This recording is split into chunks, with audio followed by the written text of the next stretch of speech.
Welcome to Jeremy's IT Lab. This is a free complete course for the CCNA. If you like these videos, please subscribe to follow along with the series.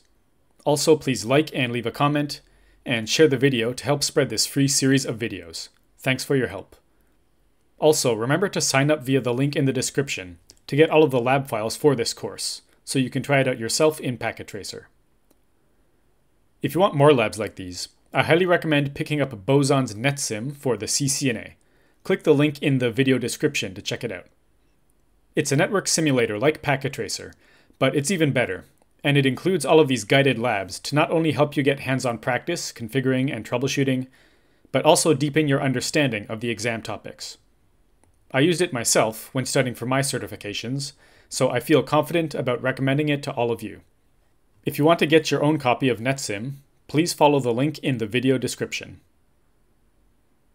In today's video, we'll try a few methods of configuring IPv6 addresses, as well as IPv6 static routes. We haven't covered IPv6 static routes yet, but using the context-sensitive help in iOS, you'll be able to figure it out. Step 1 says to use EUI64 to configure the appropriate IPv6 address on the G01 interface of R1 and R2. But before actually configuring the addresses, we should examine the MAC address of each interface and calculate the EUI64 interface ID that will be configured. So let's do that on R1 first. Enable. To check the MAC address of an interface, use Show Interfaces G01. Up here, near the top of the output, you can see the MAC address.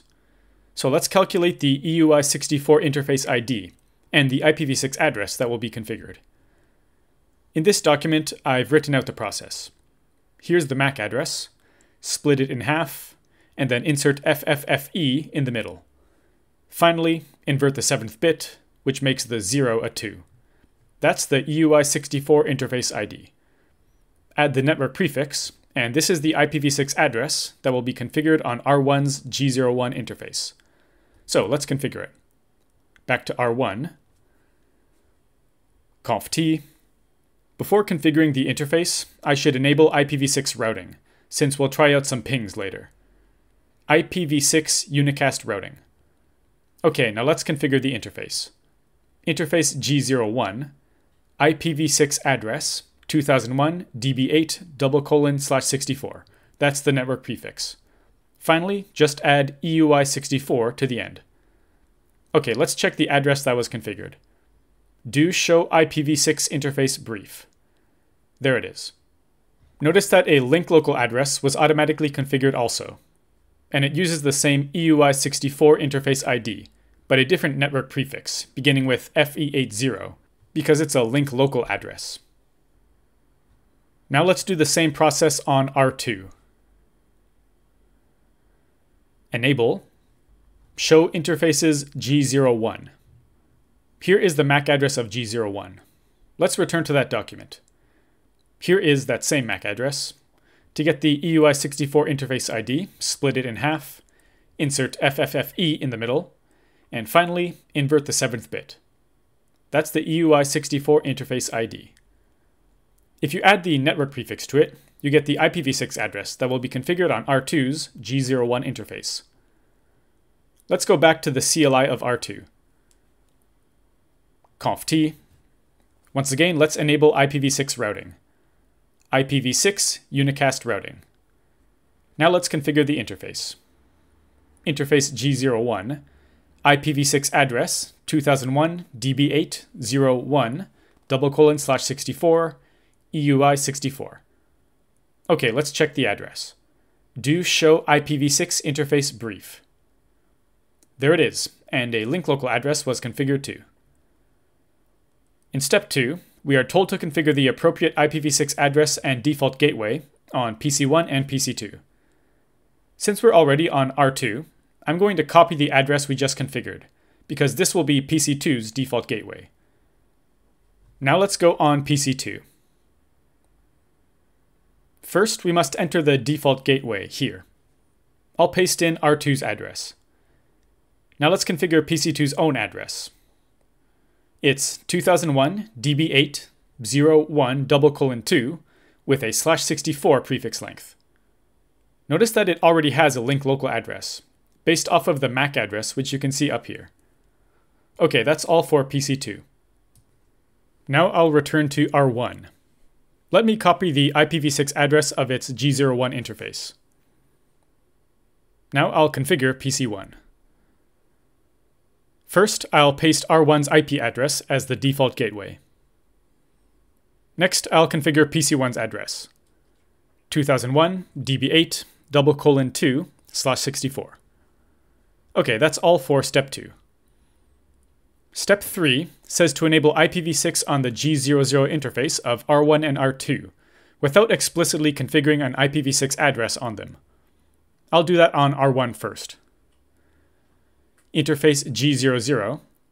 To enable IPv6 on an interface, use this command, IPv6 enable. That's it. That will automatically configure an IPv6 address on the interface. What kind of IPv6 address? It's a link local address. Let's check. Do show IPv6 interface brief. There it is. And notice the EUI64 interface ID is different than G01's, because the interfaces have different MAC addresses. Okay, next I'll do the same on R2. Interface G00, IPv6 enable. Let's see the address that was configured. Do show IPv6 interface brief. There it is, a link local IPv6 address beginning with FE80. Finally, step 4 says to configure static routes on R1 and R2 to enable PC1 to ping PC2. We'll cover IPv6 static routes in day 33, but let's get a little preview. There are multiple ways to configure this. For example, we could configure a default route on each router, but I'll just configure a route to each specific subnet. First, let me copy the link local address that was just configured here on R2. I'll use it as the next hop for R1's route. Now I'll go on R1. Let me exit back to global config mode. The command to configure an IPv6 static route is IPv6 route. Now I'll use the context-sensitive help, the question mark, to see what's next. Just like in IPv4 routes, we have to configure the destination. That is 2001 db8 01 :/64. Now let's see what's next. So we can configure an exit interface or the next hop. I'll set the next hop as the link local address of R2 by pasting it here. Okay, let's try to enter the command. But an error message is displayed. Interface has to be specified for a link local next hop. So when using a link local address as a next hop, you can't just specify the address. You have to specify the interface too. If I use the context-sensitive help, you'll see that I can't enter the interface here. So I need to put it before the next hop. Okay, so that's the route here on R1. Now I'll scroll up and copy the link local address of R1's interface, so I can use it as the next hop on R2. Now let's configure the route on R2. Exit. IPv6 route 2001 db8 :/64, then the exit interface G00. Finally, I'll paste in R1's link local address. Okay, that's all. So let's test out these routes by pinging from PC1 to PC2. Ping 2001 db8 01 :2. Okay, PC1 is able to reach PC2. So in this lab, we configured IPv6 addresses using IPv6 address EUI64, enabled IPv6 on an interface without manually configuring an address, and then tried out IPv6 static routes. In day 33, we'll go in depth about IPv6 static routing. Now let's take a look at a lab in Boson NetSim for CCNA. Okay, here's today's Boson NetSim lab preview. The lab we're doing today is configuring IPv6 1. Here's the objective. Understand and implement IPv6 addressing on the network, and implement RIP-NG to implement dynamic IPv6 routing. Now, dynamic routing in IPv6 isn't actually on the CCNA exam topics, but let's take a quick look at it in this lab. All of the commands you need to know are listed here. IPv6 router RIP, IPv6 RIP enable, So you can complete this lab even if you haven't actually studied RIP-NG yet. Here are the IP addresses currently configured. As you can see, IPv4 is already enabled on the network. We're going to add IPv6 on top of that. And the lab tasks. Task 1, examine the initial network configuration. Task 2, explore IPv6. Task 3, implement IPv6. And finally, task 4, verify IPv6. So this is a pretty big lab.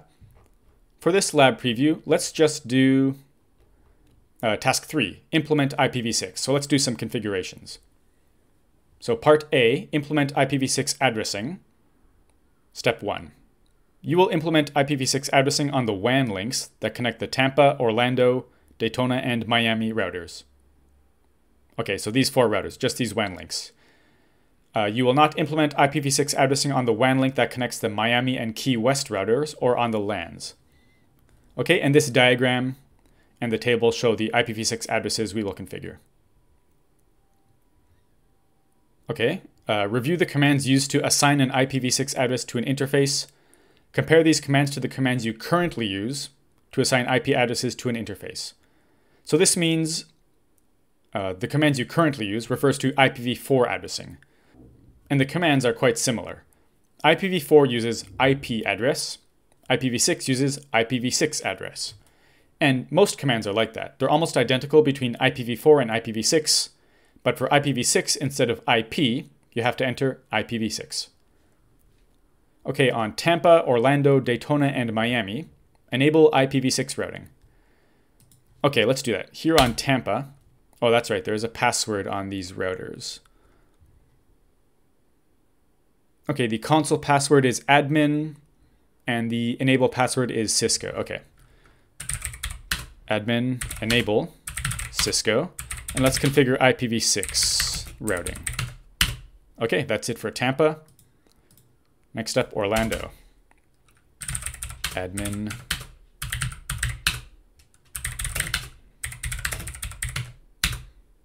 Okay, that's all for Orlando. We aren't configuring it on Key West, so I'll go to Daytona next. Admin, enable, Cisco, IPv6 unicast routing, and finally the Miami router.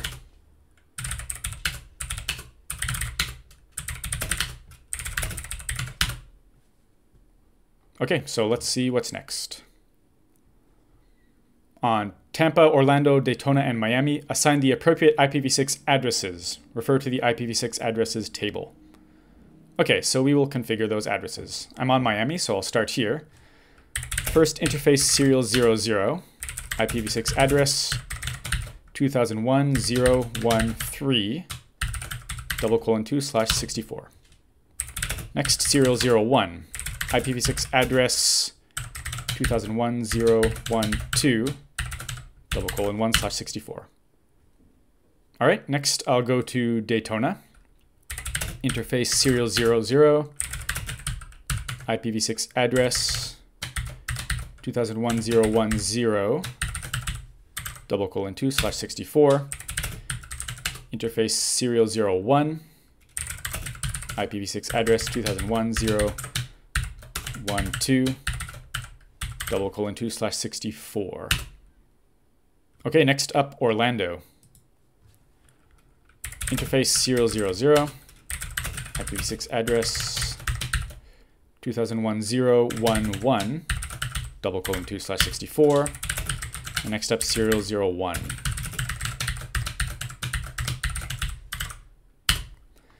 Okay, last one is Tampa. Serial 00.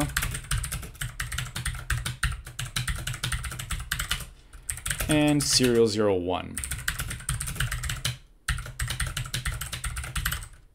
Oops. Okay, that's it. Next, implement IPv6 routing. So this is what we haven't covered, and it actually isn't on the CCNA exam, but it's good to know.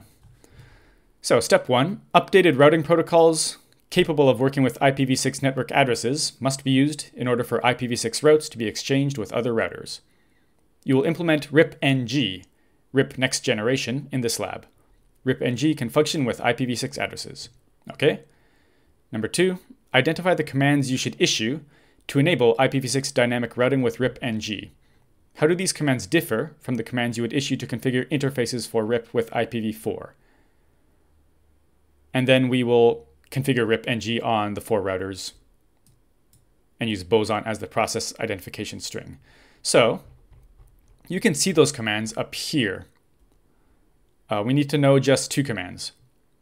IPv6 router RIP process name. This enables RIP-ng on the router.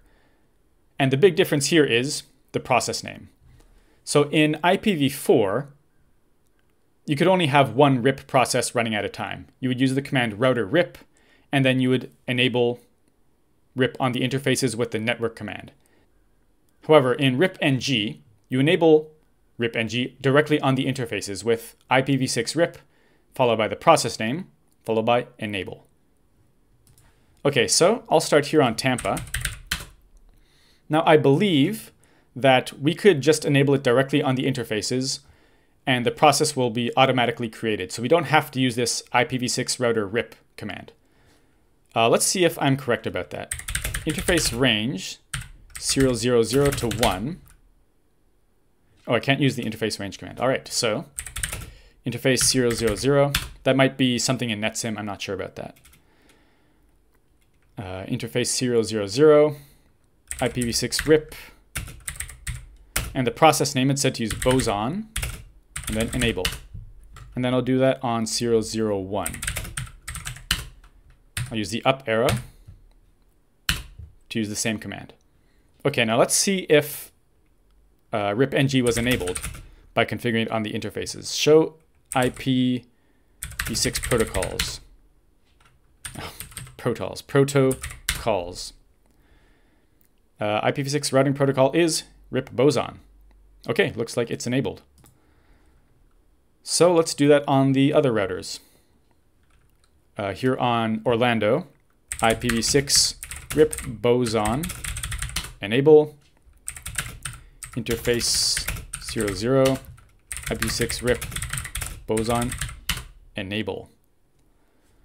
Okay, then Daytona, IPv6 RIP Boson, enable, interface 000, IPv6 RIP Boson, enable. And then Miami, IPv6 RIP Boson, enable, 000, IPv6 RIP Boson, enable. Okay, so let's see if they're actually exchanging routes. Show IPv6 route. Okay, looks like Tampa has learned a RIP route here. It might take some more time for it to learn the other routes. How about on Orlando? Show IPv6 route. Yep, we're getting some RIP routes. Looks good. How about Daytona? And show IPv6 route. Okay, same thing here. And Miami, show IPv6 route. Okay, we're getting RIP routes. Looks good. Okay, so to summarize, to configure RIP-ng, you can create the process from global config mode with IPv6 router RIP, followed by the process name, and then enable it directly on interfaces with IPv6 RIP, process name, enable. However, if you enable it directly on the interface, the process is automatically created, so you don't actually need to enter this command. Okay, so I think that's all for that step. Yep, we just did step 2 and step 3. We enabled RIP-ng on the routers and used Boson as the process ID. Okay, next up we would verify our configurations, verify the addresses, test the pings, but I'll leave it here for today. Okay, so if you want to get Boson NetSim, follow the link in the video description. As you can see, these labs are quite long, quite detailed, much more extensive than my packet tracer labs, so I highly recommend Boson NetSim for the CCNA. Once again, if you want to get Boson NetSim, follow the link in the video description. Before finishing today's video, I want to thank my JCNP level channel members. To join, please click the Join button under the video. Thank you to L33 America, Brandon, Magrathia, Injabulo, Benjamin Deepak Sepiso, Justin Neil Prakash Nasir, Erlason Apogee Wasim Marco Florian Daming Joshua Gilmar Samil Ed Value John Funny Dart Scott Hassan Marek Velvet Jacob C Mode Mark Yusuf CD Boson Software Charlesetta Devin Lito Jonathan and Vance. Sorry if I pronounced your name incorrectly, but thank you so much for your support. One of you is still displaying as channel failed to load. If this is you, please let me know and I'll see if YouTube can fix it.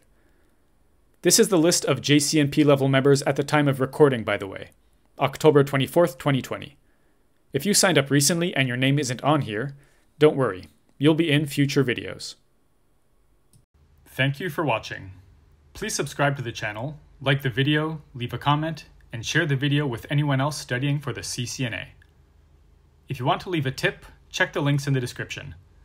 I'm also a Brave verified publisher and accept BAT or Basic Attention Token tips via the Brave browser. That's all for now.